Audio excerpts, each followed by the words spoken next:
the divine souls. Today will be the last day in this series on Guru Tattva. Yesterday I was explaining the concept of mantra deeksha, and the process of how a disciple becomes God realized through the grace of his Guru. Let me clarify that a little bit more with a quote from the Bhagavatam. Satam prasangan mama virya samvido bhavanti hrit karna rasayana katha tajjoshanadashvapavarga vartmani shraddharatir bhaktiranukramishyati. This shlok explains a lot about the guru-disciple relationship. Here Vedavyasji has written that if we do sang of the Guru, satam prasangat. Prasang, like doing satsang, he's saying satam means sang of the sat. Here the sat is the Guru, the God-realized saint. Sat is another name of God. Here it means the representative of God who's here on earth, the divine God-realized saint. So if we do sang means of our mind. We surrender our mind to the Guru. Then what happens? It says, tajjoshanat, because of the proximity of our mind to the Guru's mind. That's the key. Not physical proximity. Our mind has to join with Guru's mind. What happens? Three things happen in sequence. First, Shraddha, then Rati, then Bhakti. Three things happen in the disciple's heart. First, Shraddha. Now here, if you have a good enough memory to remember back to the second day when I was talking about how to find a Guru, I said the process is first you develop Shraddha, then God sends a Guru into your life. Here Vedavyasji is saying, through the sang of the Guru you get Shraddha. In other words, one method is you prepare yourself, you develop a longing for God, and when that longing is there in your heart, God will send the Guru so you can benefit from his association. But here Vedavyasji is saying God is so gracious and the saints are so gracious that even if someone doesn't have Shraddha, it means they don't have a desire for God. They don't have renunciation from the world. Even then, if they associate with the Guru, in other words, they weren't even qualified to meet a Guru, and yet somehow it happened. As long as they don't do namaparad, as long as they don't just close their mind off totally, they may not have a desire for God, and they may not even initially think there's much value in what that saint is saying. But as long as they're, you can say, neutral, then through the association of that saint, eventually Shraddha will be born in the heart. He'll hear something, maybe he'll be having a good sanskar one day, and he hears one thing the saint says and it just enters his heart, and all of a sudden, oh, something changed. He starts thinking about the meaning of his life and about his relationship with God. In other words, now Shraddha has been revealed in his heart through that saint's grace. Then that person has to practice, follow the path that the saint is teaching. Now we come to the second thing, Rati. Rati here is indicating Bhav Bhakti. Remember I told you, if we do the work of doing sadhana bhakti, if we do the work of following the path as taught by the saint, then we get some results in our heart. Love for God starts growing, and we even start to experience some of those sattvic bhav. This is the rati part. So with Guru's grace, you reach that stage as well.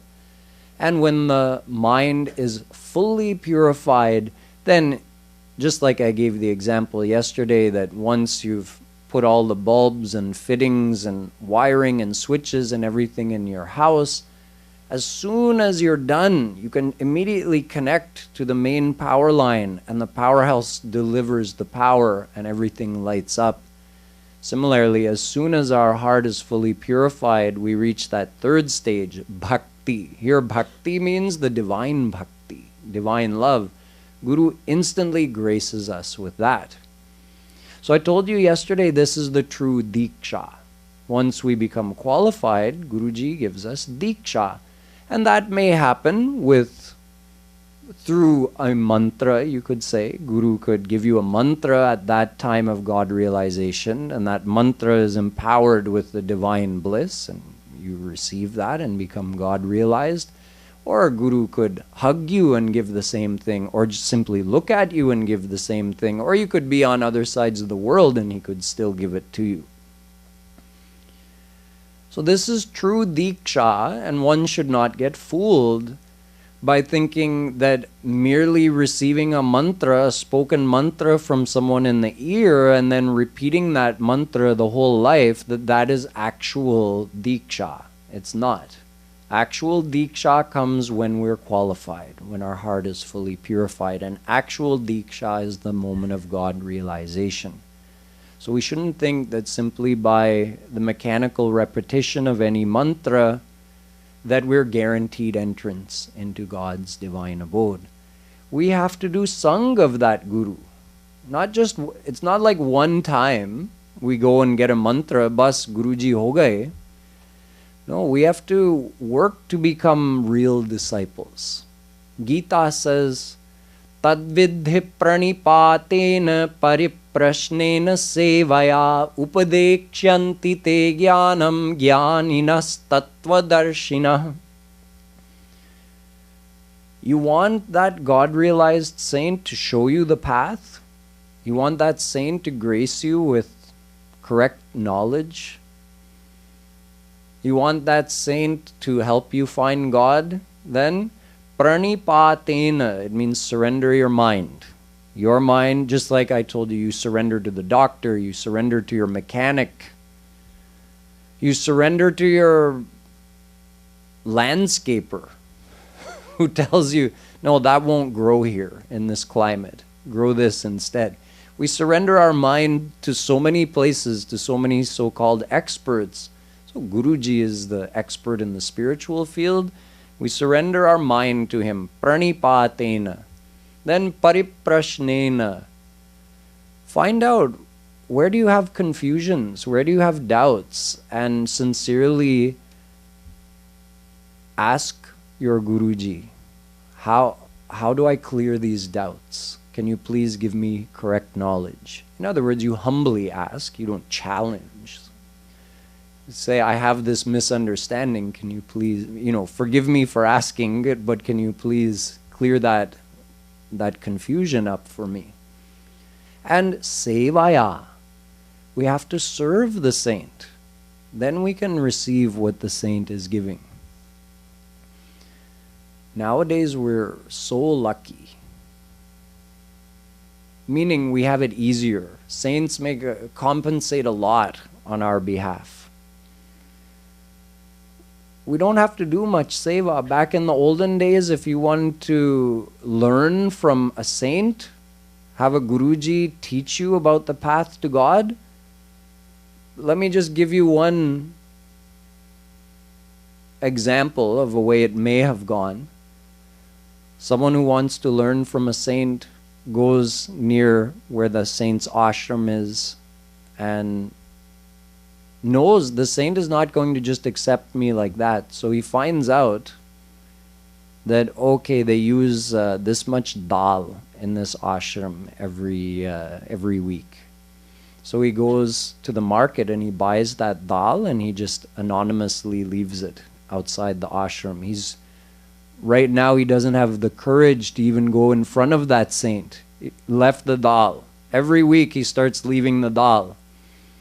After a few weeks, Guruji says, who's leaving this? Kaun chhod ke jata hai? Aise. Kaun chhodta hai? ऐसा एहसान नहीं मान रहे हैं गुरुजी. कौन छोड़ रहा है ये दाल हमारे आश्रम के बाहर? पता नहीं गुरुजी कौन है. पता लगाओ. Tells his disciples, find out who's leaving the dal outside the ashram. So the person keeps doing it week after week. Finally the disciples find out and they tell him, Guruji, that man is coming every week at this time and he's leaving the dal for us to use. Bulao usko. Call him to come here. I want to talk to him. So they find him and they bring him, and now he's thinking, oh, finally I get to meet Guruji. Brings him to Guruji. Kya karta hai re? What are you doing? What do you think you're doing, leaving the dal outside my ashram? Guruji, I really wanted the chance to do your seva. Meri seva? He's giving him a hard time. He's testing him. He's seeing how humble is he? How able is he going to be to receive instructions and follow them?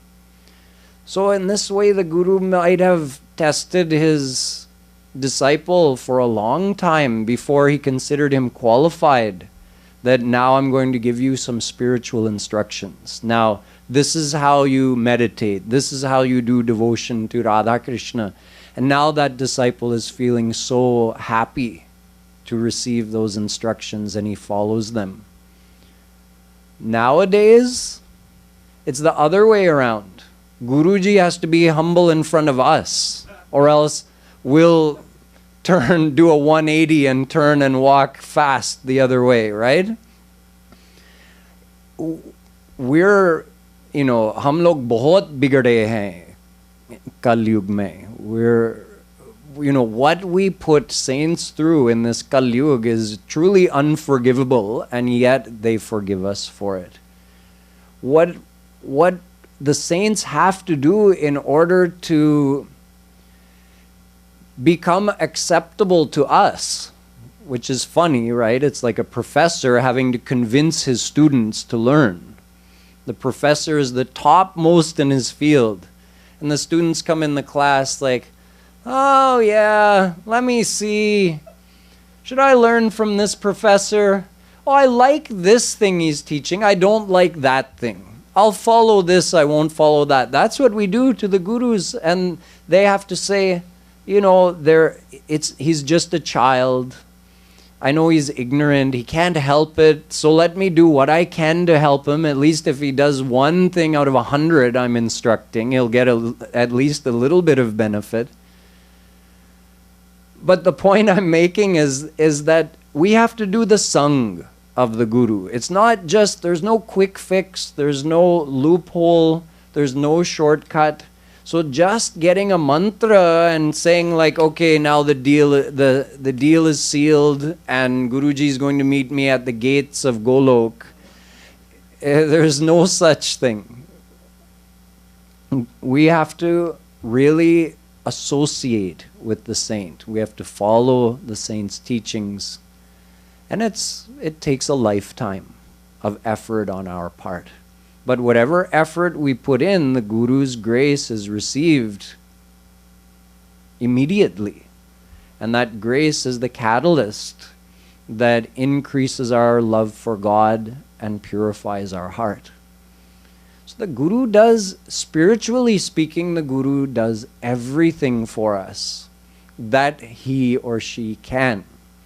We have to at least make the effort to follow the devotional instructions. But the rest is internally, secretly, quietly done by the Guru. He's gracing us all the time without telling us anything. So I hope this clears up the subject of mantra deeksha. Let's move on to one final topic of confusion.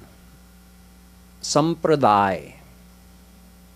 a lot of people think that which sampradaya any saint belongs to is important. In fact, there's a lot of arguing or criticism that happens in the world by the devotees of God who are devoted to the same divine supreme soul, Paramatma, Bhagwan. In fact, they may even be worshipping the same form of Bhagwan. Even amongst the devotees of Shri Krishna or amongst the devotees of Shri Ram, you have different sampradaya. Sampradaya means a lineage where a true divine saint taught a certain style of devotion. And then after that saint left the earth, their disciples, their followers, they kept following that style of devotion and it became a tradition. We call it a sampradaya. So nowadays, the followers of these original saints of those sampradaya, they criticize each other. Many times it happens, even though the goal is the same. There, let's say two different sampradaya within Hinduism, like the Vaishnava sampradaya, like the followers of Pushti Marg, for instance. That's one of the sampradaya, followers of Shri Vallabhacharya Ji. And then you have also followers of, say, Nimbarkacharya or Swami Haridas. They've also taught to worship Shri Krishna, worship Radha Krishna. But the followers have a slightly different style of doing it, and then they start criticizing each other. Well, in our lineage we do it this way. In our lineage we do it this way. We wear this kind of kanti in our lineage. We wear this kind of tilak in our lineage. And then there's a pride of doing this is the right way and all the other ways are the wrong way. It ends up actually diverting one's mind from devotion to God, because if our mind is involved in criticism of other devotees, if in our mind we have ill will towards other people, then it means we're not doing devotion at all. So it's a distraction from the path. Shri Maharaj Ji, Jagadguru Shri Kripalu Ji Maharaj, he clears up this whole issue of sampradaya. Is it important to have a guru who's in a certain sampradaya? Maharaj Ji answers the question like this. He says, when someone asks him, to what sampradaya do you belong? He says, I belong to Shri Krishna's sampradaya, the divine sampradaya. Why? He says, because all the sampradaya can actually be categorized into two sections. Tayoh Shraddadhanasya sadhu bhavati hiyaterthadya upreyo vrinite. Kathopanishad says there's only two paths you can follow in the world, Shreya Marg and Preya Marg. Shreya Marg, the path to attain God. In other words, you set your goal of God realization in this life. Happiness will be attained by attaining God. And then you have Preya Marg, all whatever paths exist that keep you within Maya and have as their goal the attainment of happiness by attaining something within Maya. That's Preya Marg. The goal is happiness, but happiness through Mayic enjoyments or attainments. And Shreya Marg, the goal is ultimate happiness through the attainment of God. So really there's only two areas, and there's only two paths, and there's only two sampradaya. Those lineages that take you towards God, they're all part of the Bhagavad sampradaya, the godly or divine lineage, and those that keep you within Maya, they're all part of the Mayic sampradaya. So Maharaj Ji says, I belong to Shri Krishna's sampradaya. If someone questions, like, but what about this saint's sampradaya and that saint's sampradaya? Shri Maharaj Ji says, Even those lead back originally to Shri Krishna, all of them. Someone says, I follow Shankaracharya's Sampradaya. Maharaj Ji says, why do you call it Shankaracharya's Sampradaya? Why not call it after Shankaracharya Ji's Guruji, Gaudapadacharya? Why not call it Gaudapadacharya Sampradaya? Why are you calling it Shankaracharya Sampradaya? Gaudapadacharya's Guruji was Govindapadacharya. Why not call it Govindapadacharya Sampradaya? His Guruji was Shukdev Ji Paramahans. Why not call it Shukdev Ji's Sampradaya? Shukdev Ji's Guruji was Vedavyas. Why not call it Vedavyas Sampradaya? Vedavyas Ji's Guruji was Narad Ji. Why not call it Narad Sampradaya? Narad Ji's Guruji was Brahma. Why not call it Brahma's Sampradaya? Brahma's Guruji, Shri Krishna. Why not call it Shri Krishna Sampradaya? Every Sampradaya can be traced back to Shri Krishna in this way. So why are we taking it halfway? When it came out from Shri Krishna and it was taught in the world, and somewhere along the line we're saying, oh, Shankaracharya Sampradaya. In that way, everyone teaching something in this world can start their own Sampradaya. We can have millions of Sampradaya and then we can all argue amongst each other. So just make it simple. It's all Bhagavad Sampradaya. It doesn't matter if someone is following Ramanujacharya's tradition or Vallabhacharya's tradition or Swami Haridas tradition or Shri Chaitanya Mahaprabhuji's tradition. None of it matters, because what they all taught was to increase your love for Shri Krishna. That's it. They might have given a different style, meaning Vallabhacharya Ji said, have a murti of Bal Krishna and do seva to him like he's your own son living in your house. So he gave actually a schedule of devotion to worship Shri Krishna and serve him at different times throughout the day. Whereas Chaitanya Mahaprabhu Ji didn't teach to worship a murti, he taught to chant Shri Krishna's name. So should the followers of Chaitanya Mahaprabhu Ji go and tell the followers of Vallabhacharya Ji, you guys are wrong for doing murti puja, you should be doing kirtan only? Or vice versa, you guys aren't doing murti puja, you're doing it wrong? That's ridiculous. Why did Vallabhacharya Ji teach murti puja? As a means of attaching the mind to God. How can I get the souls to keep their mind engaged in remembering Shri Krishna as much as possible throughout the day?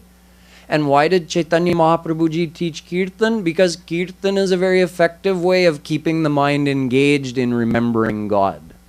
So that's why Shri Maharaj Ji says Roop Dhyan is the main thing. Whatever form of God you're worshipping, you think of the form, you remember Him, feel Him with you all the time, then do any kind of bhakti you want. Do jap, do kirtan, do puja, do visiting of holy places.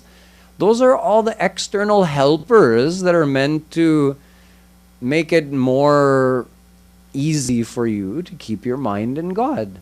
So why should we argue about the external things we're doing that are only meant to help us remember God? You're remembering God in your way, I'll remember God in my way. It doesn't matter what kanti or what tilak we wear or what lineage we follow. We're all trying to accomplish the same thing. So this is why Shri Maharaj Ji says, just remove this worry about Sampradaya from your mind altogether. Just join the Bhagavad Sampradaya and devote your mind to God.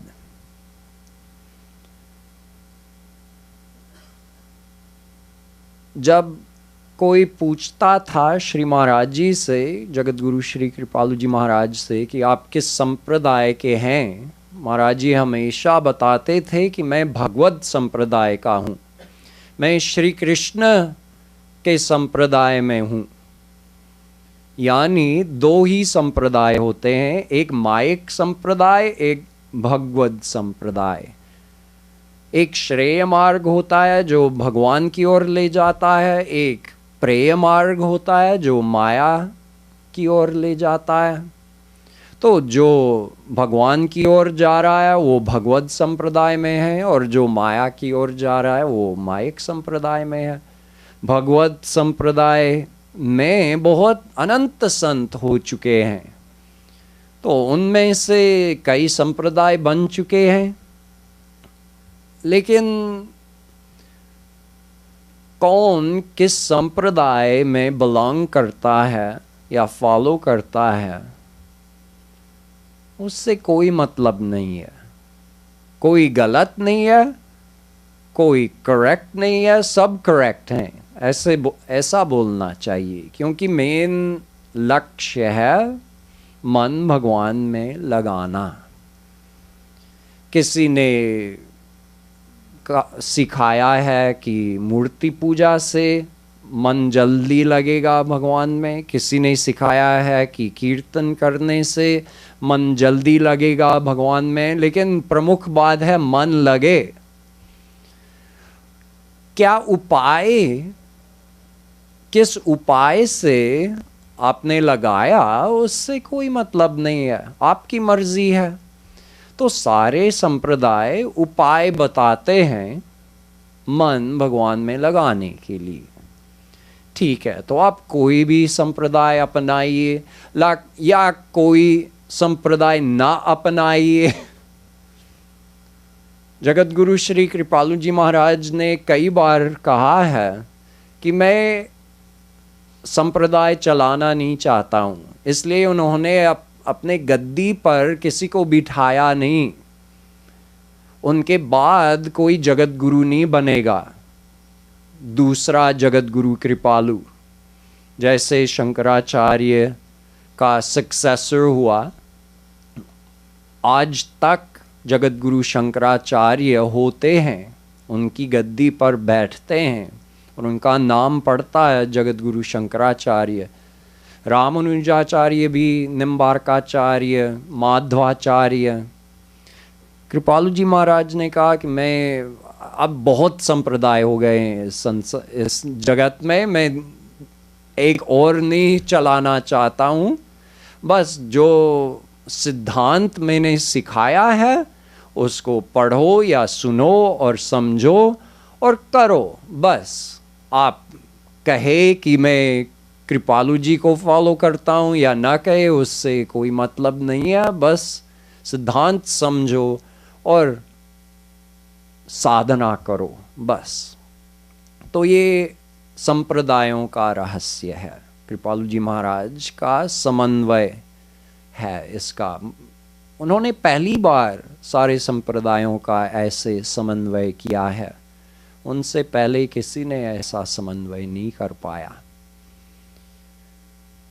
So now we come to the last question, which will help us understand the greatness of Guru. In our scriptures, at certain places it is said that God is the greatest and no one can compare to God. And that makes sense.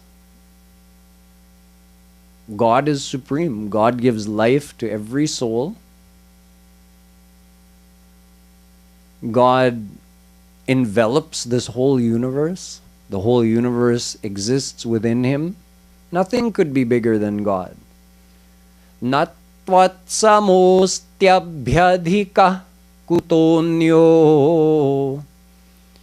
Arjun says to Shri Krishna in the Gita, no one is even equal to you. Who could be greater than you? So God is the greatest. This is written all over our scriptures. Makes total sense. But at certain places it's written, Ram te adhik Ram kardasa. Ram's das, in other words, the God-realized saint, is greater than Ram himself. So, the saint is greater than God, it's being said. Anubrajamyaham. Shri Krishna says, I am surrendered to my saints.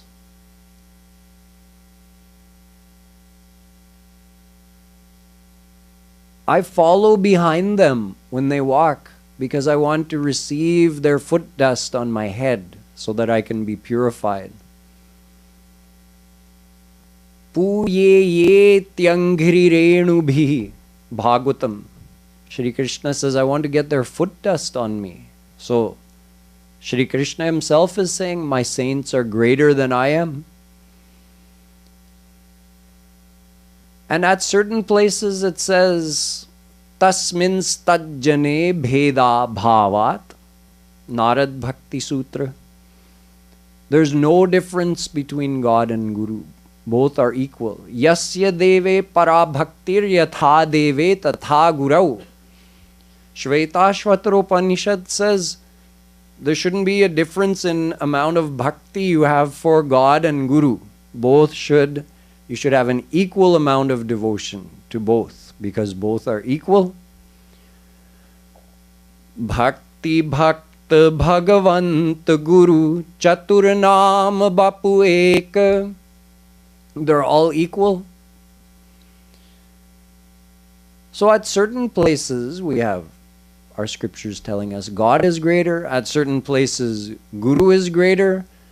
Guru Govinda dono khare ka ke lago payam balihari Gurudev ki jin Govinda dio lakhaya.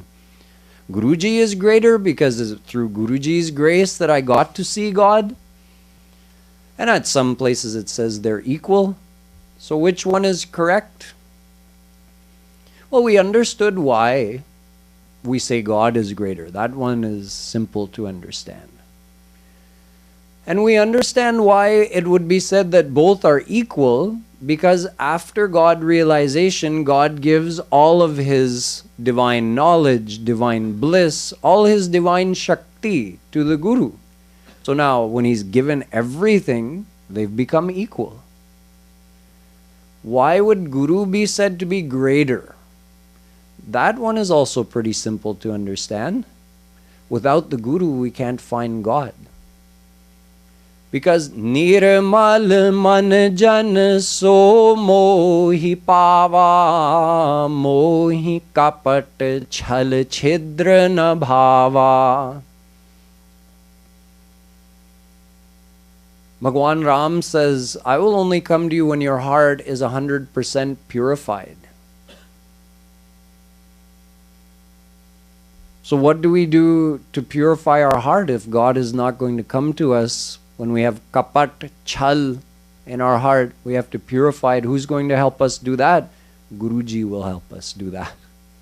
So for that reason, Guru, from our point of view, is more important than God, because we'll never get to God without a Guru.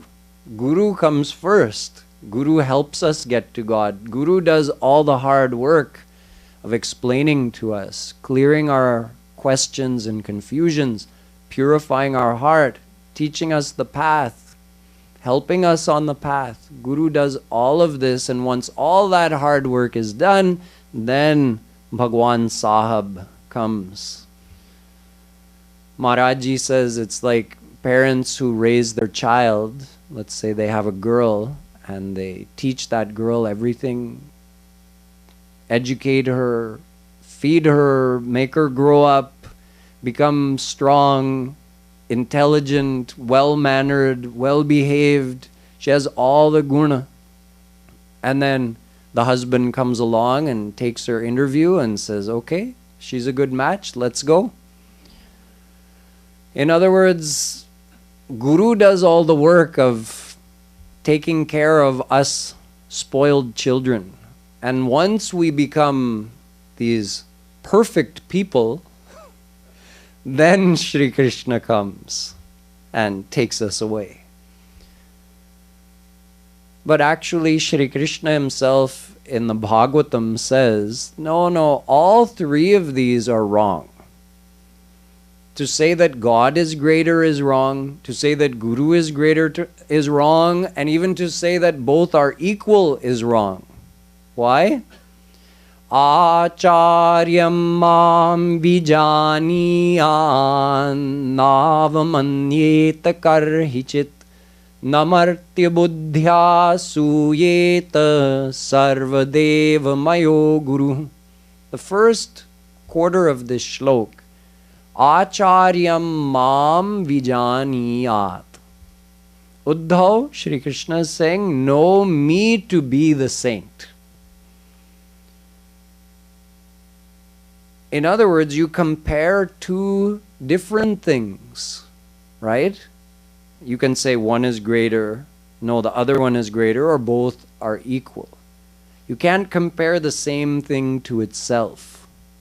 This is the fourth option. Shri Krishna says this is the correct understanding.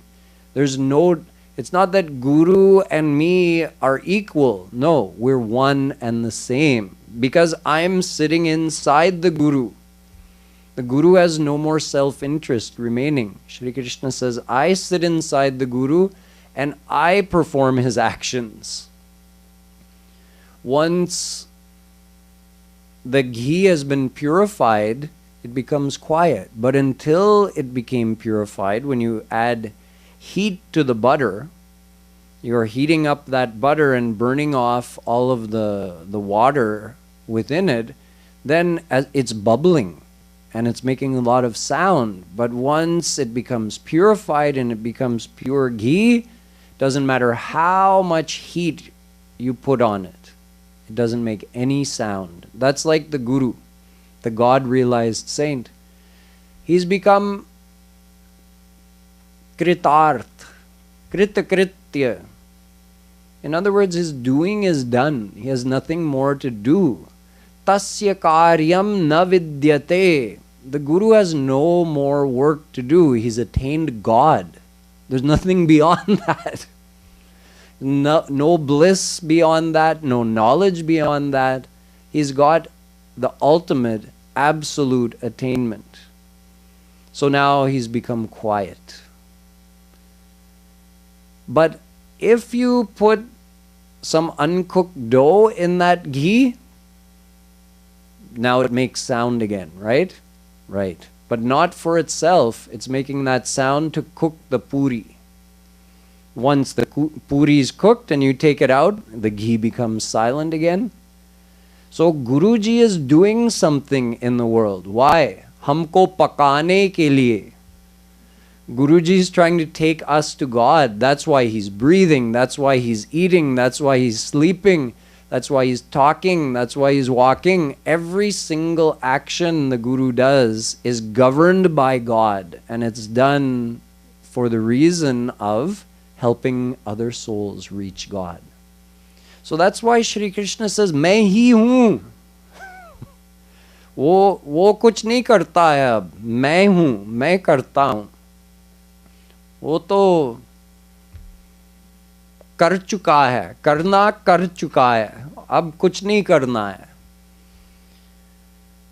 So this is the secret, that if we keep it in mind whenever we are blessed with the opportunity to meet a true saint, and we just keep in mind that all of their actions are gracious and try to see Shri Krishna within them as only Shri Krishna governing all of their actions, then we'll never make the mistake of applying our intellect and doing any kind of namaparad. We'll actually be able to associate with that saint and receive the benefit of their divine grace. And the longer we associate, the more proof we get through our own experience that this is truly a divine saint. So the more our faith will increase.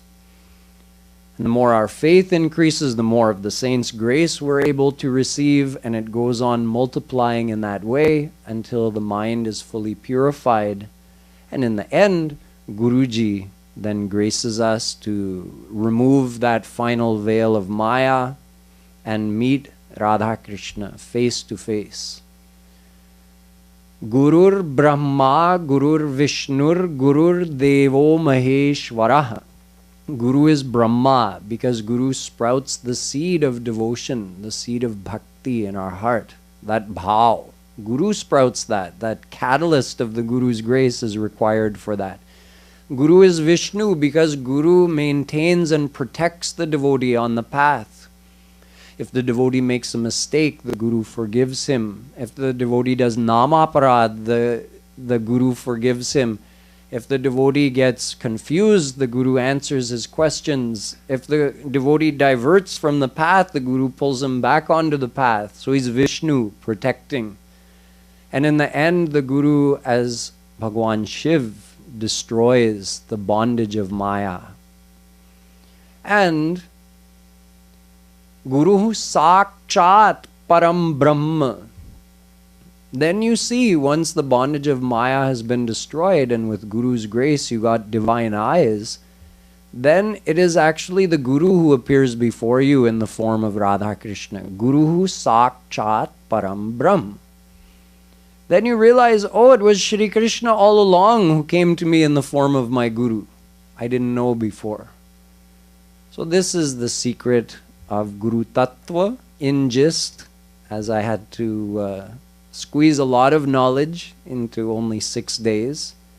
So the rest you can understand much more deeply if you study the lectures and the writings of Jagadguru Shri Kripalu Ji Maharaj, which is the source of everything I tried to share with you this week. Bolo Shrimat Sadguru Sarkar Ki Jai.